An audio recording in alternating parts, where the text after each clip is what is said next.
Tamara, buenos días. Buenos días, Nelson. Claro, bueno, antes de continuar, Tamara, Jesús Peñafiel, ¿vas a hacer en vivo mañana? Claro que sí, yo voy a trabajar el viernes. Hay que vender las entradas, hay que mover esas entradas. ¿Cómo está Tamara? ¿Cómo le va? Bien, gracias, Nelson. Ya con un poquito más de calor. No hace sol todavía. Un día de sol todo el fin de semana, pero de ahí no hay más sol. Pero bueno, muy bien. Bueno, permíteme saludar a la gente de Guayaquil, a la ciudad de Guayaquil, que está en celebraciones. Mañana es feriado local, no es Local, yo nacional. creo que es local, sí. Así que la gente de Guayaquil que lo celebre, que tengan un momento también de distracción, de familia, ojalá un poquito también de olvidarse de tanta violencia, de tanta mala noticia que reina en el país, ¿no? Así que, y a ti también las mejores las energías para el sábado, o sea, que te Sí, vaya súper, súper bien. nos va a ir bien, ya tenemos el guión, lo más importante, o sea, el mayor miedo para mí es no dominarlo, pero ya está, ya estoy que repasa y repasa, lee, y está muy bonito. Y espero que la gente también lo disfrute. Tamara, bueno, entrando en detalles y hablando un poco sobre lo que ha pasado esta semana, me gustaría conversar contigo precisamente sobre el hecho de la actuación de la Fiscalía en torno, a ver, no solo Fiscalía, sino del gobierno, en torno a Aquiles Álvarez y la denuncia para con él de los combustibles. Entonces, la utilización del logotipo, de la bandera, esto ya es, como decíamos hace un poco de tiempo, lo que siempre sospechamos, ¿no? El direccionamiento. Lo que se defendía Fiscalía decía, no, nosotros no tenemos direccionamiento, pero esto es clarísimo, Tamara. Sí, es clarísimo. Yo creo que ya inclusive raya en lo burdo, Nelson, y en lo evidente. Es tan evidente, es tan burdo, que es algo que creo que estamos acostumbrando y normalizando de una Uh -huh. forma, hasta como público, como ciudadanía irresponsable. A ver, lo que está haciendo la fiscalía, lo que ha hecho la fiscalía, esa selectividad de la fiscalía, lo Uh único que -huh. hace es demostrar el sistema de justicia. Yo insisto, un sistema injusto, pero además un sistema absolutamente podrido. Yo no tengo ninguna otra palabra para señalar cómo funciona toda la estructura de un sistema de justicia, uno de los poderes del Estado, que lo que hace es demostrar esa podredumbre. Empezando por quien preside y lidera la fiscalía, con esas persecuciones, con esas decisiones burdas, Nelson, lo que Uh pasó -huh. ayer con la reducción de la pena, con todo el direccionamiento, con esos logos, esos colores.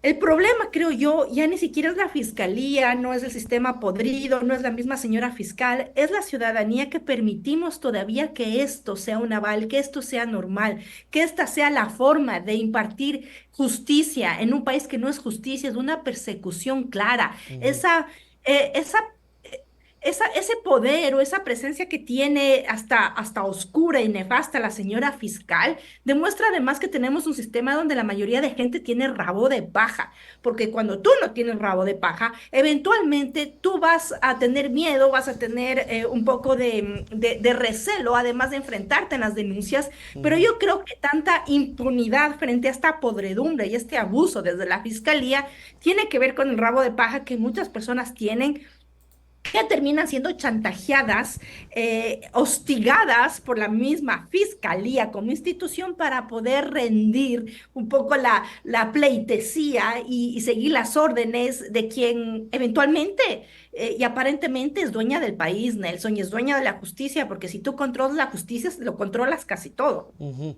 Totalmente. Y a eso, por ejemplo, uno decía hace poco, podríamos pensar que no hay nadie bueno en la política, o es que sí hay gente buena en la política, pero todo se termina ensuciando. Lo digo porque, por ejemplo, es muy fácil creer, yo puedo ser candidato o yo puedo ser asambleísta, y es muy fácil algún opositor, no, si ese señor es un rata, y ya se riega, lo dice, y ya, mira, por ejemplo, Tamara, justamente en el tema de Aquiles, hicieron un allanamiento, ¿verdad?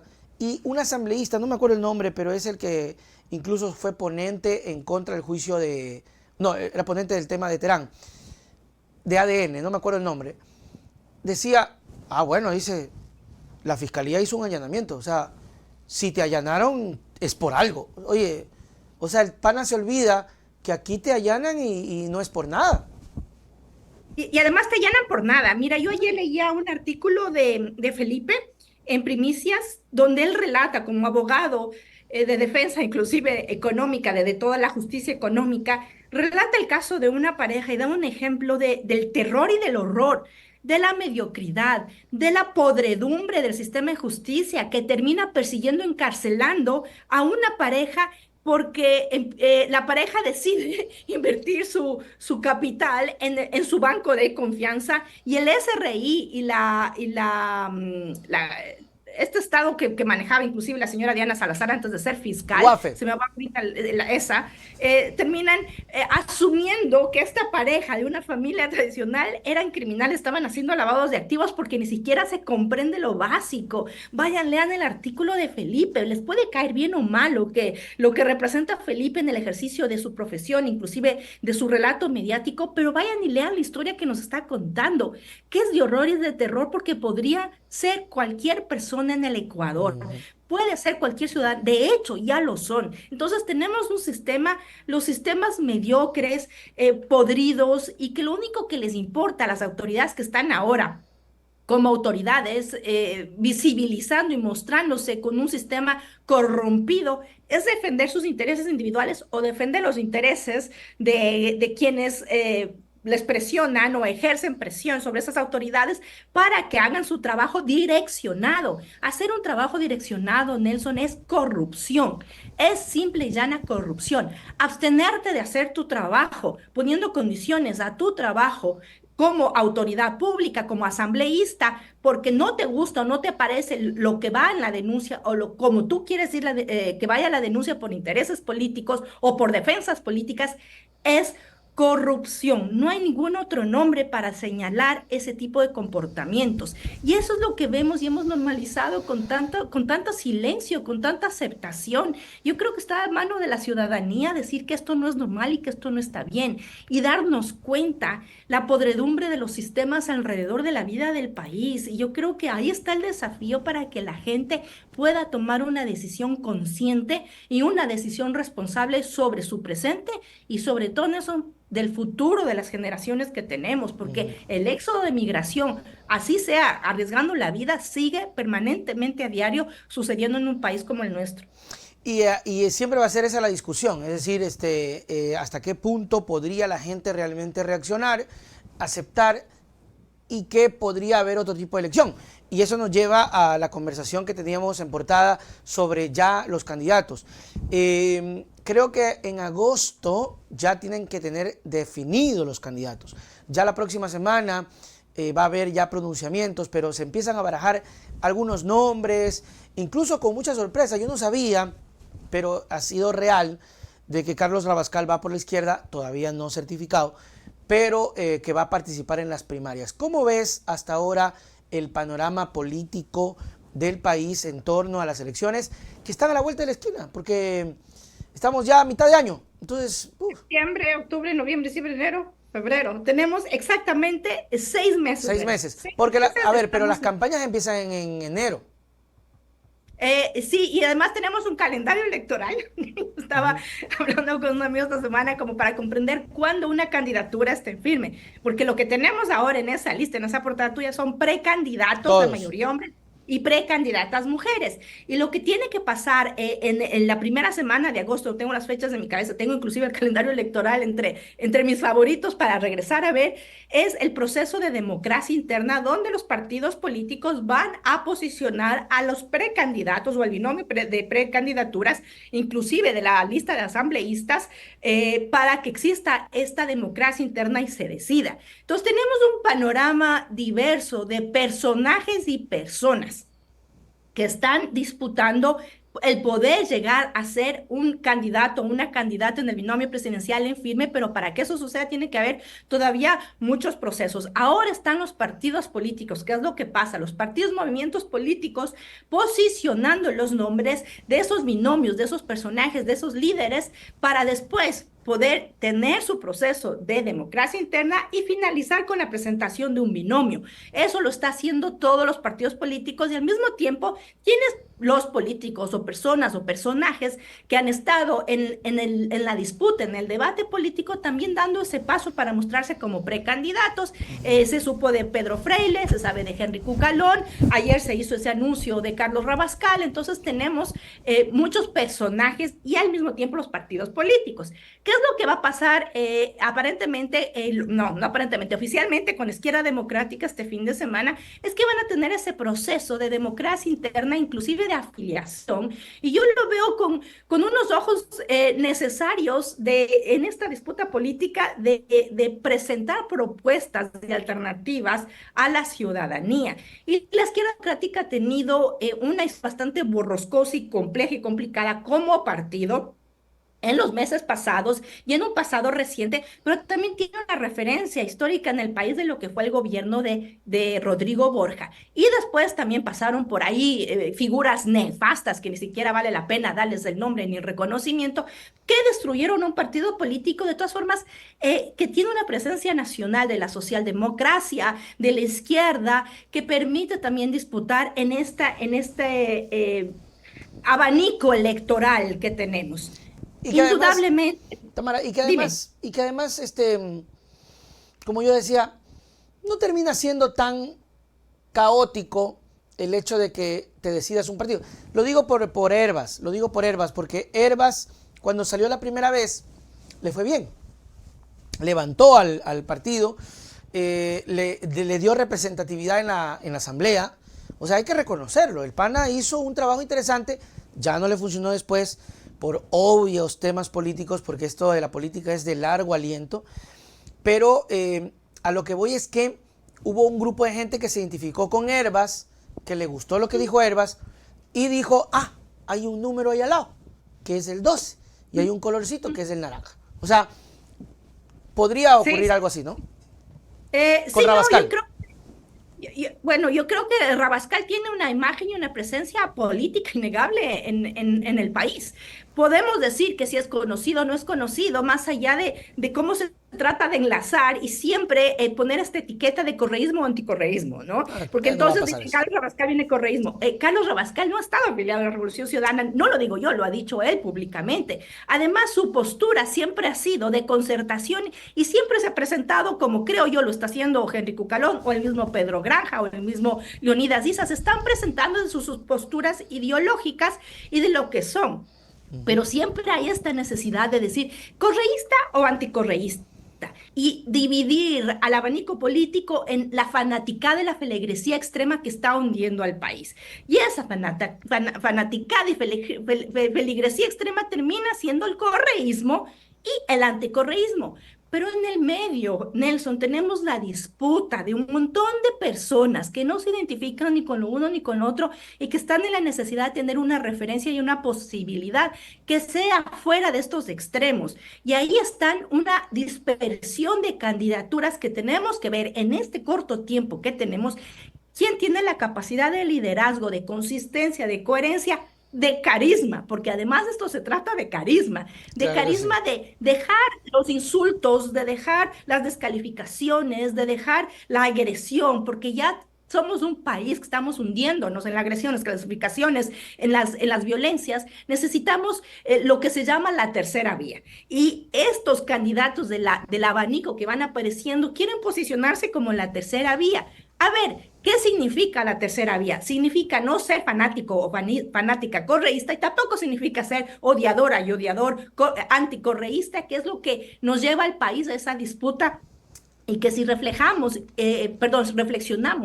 en las elecciones anteriores, las dos últimas posiblemente te retratan más de eso, hemos terminado en una segunda vuelta con eso, en un país que se ha dividido entre el correísmo y el anticorreísmo, pero un correísmo feligrés o un odio irracional y absurdo del anticorreísmo.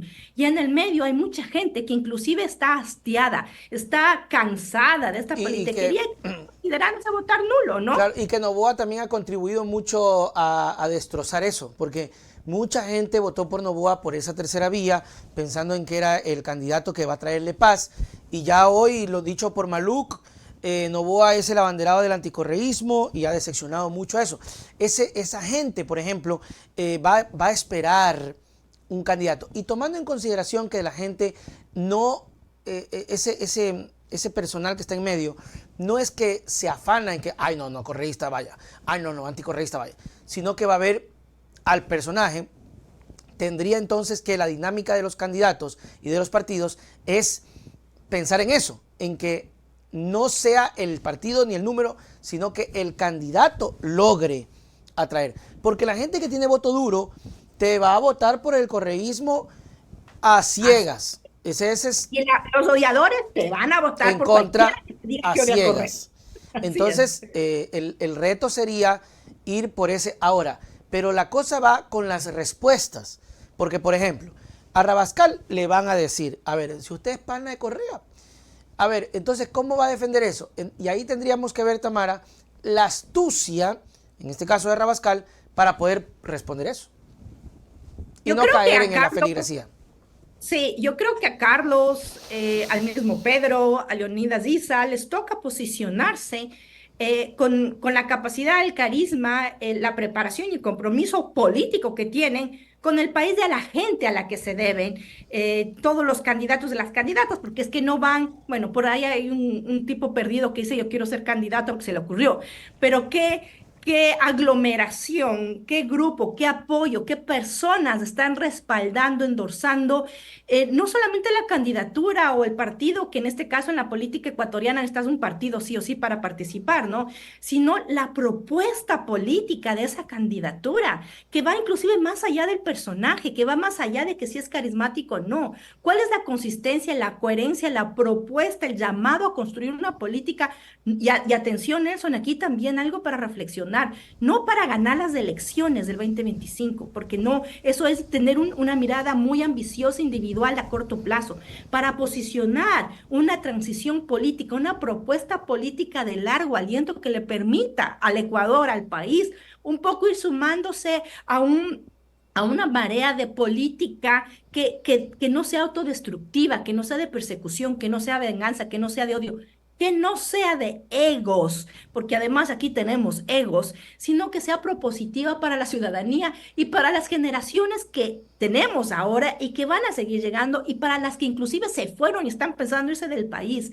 Y eso es a donde tenemos que poner la atención. ¿Quién es ese líder o lideresa que tiene la capacidad de demostrar esa intencionalidad política que va más allá de su persona, que va más allá de su nombre, que va más allá del respaldo que él tiene o que ella pueda tener, que tenga una visión de país y además una visión, creo yo, esencial, con la que ganó Daniel Noboa, pero Daniel Noboa ganó diciendo yo no soy neutro, yo no me meto en la bronca, no, al contrario, que sea una posición que llame a concertar dentro de las diferencias, que llame a encontrarnos, a superar estas agresiones. Yo creo que de aquí a la próxima semana, que ya tengamos precandidaturas más establecidas, con partidos políticos endorsando ya sus procesos de política de democracia interna, que den las respuestas, que venga Carlos a tu espacio y que tú le puedas preguntar, ¿y cuál es la relación con el correísmo? ¿Por qué la izquierda democrática? Que venga Pedro Granja y empiecen a dar respuestas a la ciudadanía por las cuales están buscando el voto. ¿Por qué? Henry Cucalón hizo campaña mientras fue ministro de gobierno con Guillermo Lazo. ¿Quién le está apoyando? ¿Cuál es su relación con María Paula Romo? ¿Qué cree él de los comportamientos de María Paula Romo? Hay que cuestionarle a los candidatos no solamente su posición personal, sino su posición y su visión política y su propuesta política para el país. ¿Qué te parece las mediciones en torno a los personajes? Según Maluc, pues hay personajes que definitivamente pues no aparecen, ¿no? Yo sé que solamente es una medición de ahorita, pero aparece bastante fuerte Luisa. Le sigue Daniel e incluso midieron a varios actores de la RC, y Paola Pavón y todo eso. ¿Cómo ves el tema? ¿La RC debería irse por Luisa o crees tú que va a, aunque le pregunté a Maluc y él dijo que no hay evidencia que el país no esté listo para una mujer presidenta? Eso él no tiene evidencia, son muy pocos las diferencias. Bien podría ser una mujer presidente. Esa es ahora, Nelson, porque hay un problema.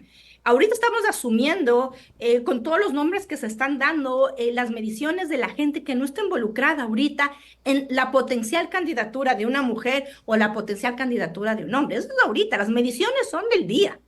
El momento en que tú asignas la candidatura a una persona y esa persona asume, independientemente si es hombre o mujer, ahí empieza la real medición. Y ahí empieza además la disputa de narrativas y relatos que van a pretender bajarse a esa persona, sea hombre o sea mujer. Ahí viene la medición real, porque para mí lo que tiene Luisa ahorita en números es lo que la gente responde y tiene referencia, porque ella fue candidata a la presidencia hace menos de un año, entonces Ajá, tiene está la mente fresquito. fresca. Pero otra cosa es mirar a Luisa González y medir a Luisa González como una potencial presidenta de aquí al 2025 y cómo la gente reacciona y cómo además la gente reacciona después de que ella ya fue candidata y después además que se conozca y se sepa y se comprenda cuál es el posicionamiento de la Revolución Ciudadana frente al debacle del país como una de las fuerzas políticas y además hay que reconocerlo, es el único movimiento político o partido político que tiene candidatas y candidatos propios, ¿no? O sea, nacen del corazón los Ujú. nombres que están poniendo. El resto de partidos políticos están tratando, la izquierda democrática, para mí es súper claro que están tratando de renovarse, de reformarse, de reestructurarse después de todo el lío y el conflicto que tuvieron hasta de dos o tres alas de la izquierda democrática. Finalmente tienen a una presidenta del partido, están estructurándose, están preparándose, están organizándose para disputar la política, eso es súper legítimo, con Carlos Rabascal como líder o puede ser otra persona. En este Ujú. caso, Carlos es la persona que está siendo nombrada como el potencial precandidato por la izquierda democrática. ¿Y el Partido Social Cristiano qué? ¿Cuál otro partido tenemos? Construye gente buena.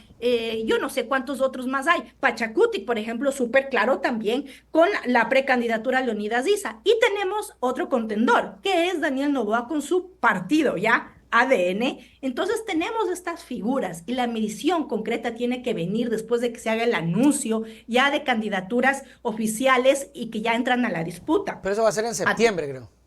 eso sí, en septiembre, octubre, los tiempos dependen, ¿no? Porque además tienen que, se presentan las precandidaturas, se inscriben las candidaturas y de ahí viene también todo este proceso de apelar esas candidaturas. Y ahí también va a haber un Claro. montón de ataques y de señalamientos. Y yo creo que la Revolución Ciudadana, con los perfiles que tiene, no van a salir ilesos de esos ataques y no van a salir ilesos de ser señalados como uno de los Ah, movimientos que normal. tiene responsabilidad de que el Ecuador está como está. ¿Por qué? Porque saben que solitos no les alcanza y aún así quieren ir solitos y solitas como movimiento y es legítimo si quieren ir solitas Claro, y solitos. claro, ese Pero es normal. Lo que pasa es y de que, ahí tienes una dispersión de un montón de gente y de ahí tienes a Daniel Noboa. No nos olvidemos que Daniel Noboa todavía tiene una intención de voto ahorita. De aquí a un mes eso puede cambiar, ¿no? Y ahí empieza toda, digamos, la campaña, el posicionamiento mediático también. Y algo, Nelson, que no podemos negar, la realidad del día a día de la gente que no sale ni en encuestas, no sale ni siquiera reflejado en las redes sociales, que está aquí, que está en el corazón y en la vivencia de cada ecuatoriana y ecuatoriano, que está en una situación bastante compleja y que va a terminar eligiendo a su candidata, a su candidato, seguramente en ese momento que se vea frente a la papeleta. dice María Augusta, preferible solo que mal acompañado. Lo que pasa es que es muy complejo, ¿no? Por ejemplo, mire, Rabascal no fue afiliado, pero tengo entendido que lo van a hacer afiliar. Claro. Bueno, hay que esperar qué es lo que va a pasar con los partidos O políticos y sea, que sea mismo, lo que te mismo digo es que, por Carlos. ejemplo, la izquierda democrática le dice a Carlos, sí, chévere, eres precandidato, pero te afilias. Y creo que va a tener que afiliarse. A mí me parece que cuando estás construyendo un liderazgo y cuando estás construyendo y estás, digamos, posicionando, no apostándole, porque apostándole le dejas mucho la suerte, a mí no me gusta mucho esa palabra, cuando te estás comprometiendo a liderar un proceso y a ser el líder o la lideresa de un proceso, un movimiento político, tienes que pertenecerte a ese movimiento político. Entonces, si Carlos Rabascal va a ser el candidato a la presidencia por la izquierda democrática, creo yo que tiene que deberse responder a un movimiento político del cual yo veo tiene una oportunidad histórica quizás para la izquierda democrática, desde además comprendiendo, conociendo el posicionamiento de Carlos Rabascal, socialdemócrata, progresista, etcétera, etcétera. Yo veo que es una amalgama, ¿no? De un partido que ha tenido problemas y conflictos y de un liderazgo como el de Carlos que puede unirse y ahí tienen un trabajo, inclusive no solamente para las elecciones de 2025, sino para mucho más allá de lo que signifique rescatar a la izquierda democrática con lo que fue y lo que significó para la política del país. La gente que nos escucha puede recordar o no, en los años 80 era uno de los partidos más fuertes y además que representaba la socialdemocracia en el Ecuador que... Si tú me preguntas, hay un 40% más o menos de población, de gente que va a votar que no quiere el correísmo, el voto duro es el voto duro 28, algunos dicen 30, otros dicen 25 del correísmo, eso no puede cambiar, eso no va a cambiar significativamente. Un 10-15% del odio al correísmo, ¿sí? Y vamos sumando números, ¿no? Vamos sumando números. Y de ahí tienes esta gente que hay mucha dispersión. Y la gente está en necesidad de identificarse, de poder inspirarse, de tener referencias sanas, Nelson, sanas. El correísmo para mí personalmente no es una referencia sana porque tengo información, además de que quisieron ser, más allá de todo lo que lucharon para no ser una partidocracia, lo son. Lo son, y además con unas prácticas hasta de corrupción en la forma como ejercen su rol político y público muchos de sus asambleístas. Entonces, para mí ya no es una referencia, para otras personas siempre será la referencia, y eso está bien. Para otras personas, cualquier cosa que salga con un discurso en contra de Correa, en contra del correísmo, en contra de la Revolución Ciudadana, sea quien sea, va a ser la cuna de ese voto. Y ahí tú ves gente perdida que está tratando de llevarse ese voto, incluido Daniel Noboa, el odio y el rechazo al correísmo. Pero la gran mayoría de la gente, Nelson, no queremos ni lo uno ni lo otro. Tamara, pero por Queremos ejemplo, unas referencias sanas. ¿cómo decir que la RC es partidocracia si es el partido que más candidatos saca, que más perfiles tiene y que más diverso tiene? O sea, tú decías, eso es real. Es el partido que más opciones tiene. Entonces, ¿cómo podemos decir que son partidocracia o que van a elegir a Porque dedo? ¿cómo ejercen esa representación política, Nelson? ¿Cómo ejercen las asambleístas y los asambleístas esa responsabilidad política? ¿Cómo han callado? ¿Cómo se han silenciado frente a tantos casos de violencias, de acoso hacia mujeres dentro de sus filas? Porque ahí tienen violentadores, aupados por mujeres. Y gente, es secreto, todo el mundo lo sabe. Nadie se atreve a decirlo. Casos de hace 10 años que han sucedido y que todo el mundo conocía. Que las candidatas mujeres ahora guarden silencio o ya no se acuerden o ya miren para otro lado.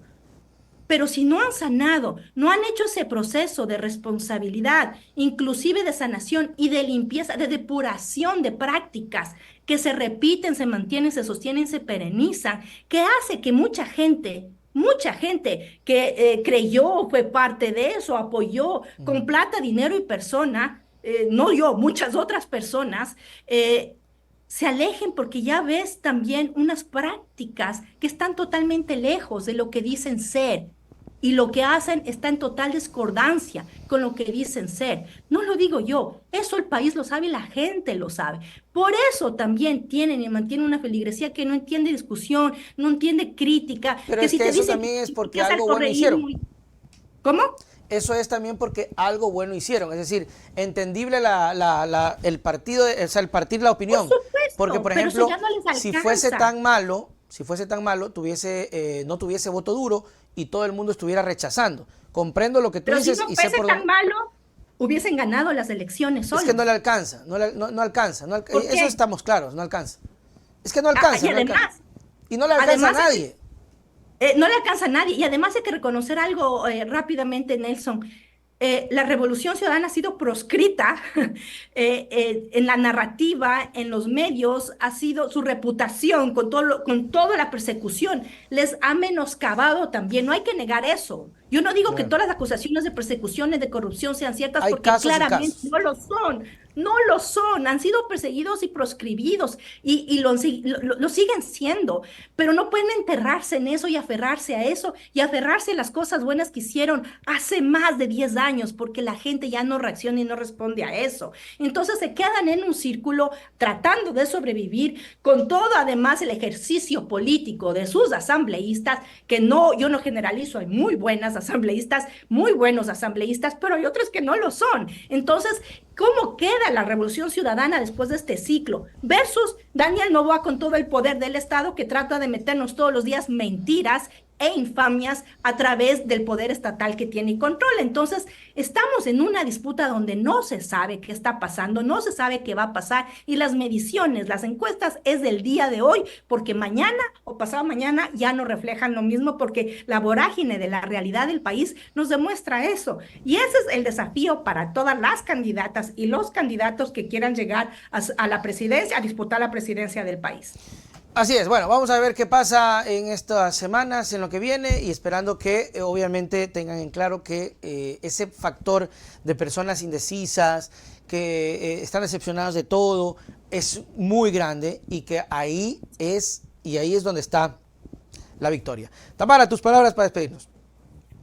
Un abrazo a la gente de Guayaquil, Nelson. La mejor de las suertes, que sea un show súper lindo, que lo disfrutes y que la gente, yo sé que va a ir, lo va a disfrutar. Y nada, gracias siempre por el espacio, por la reflexión y veamos qué es lo que sucede con el país. Espero y deseo además que sea un fin de semana para la gente de Guayaquil, que puedan recobrar un poquito el descanso y también el disfrute como un derecho humano. Así que a ti un abrazo y la mejor de las vibras para el sábado. Chao, nos vemos. Un abrazo.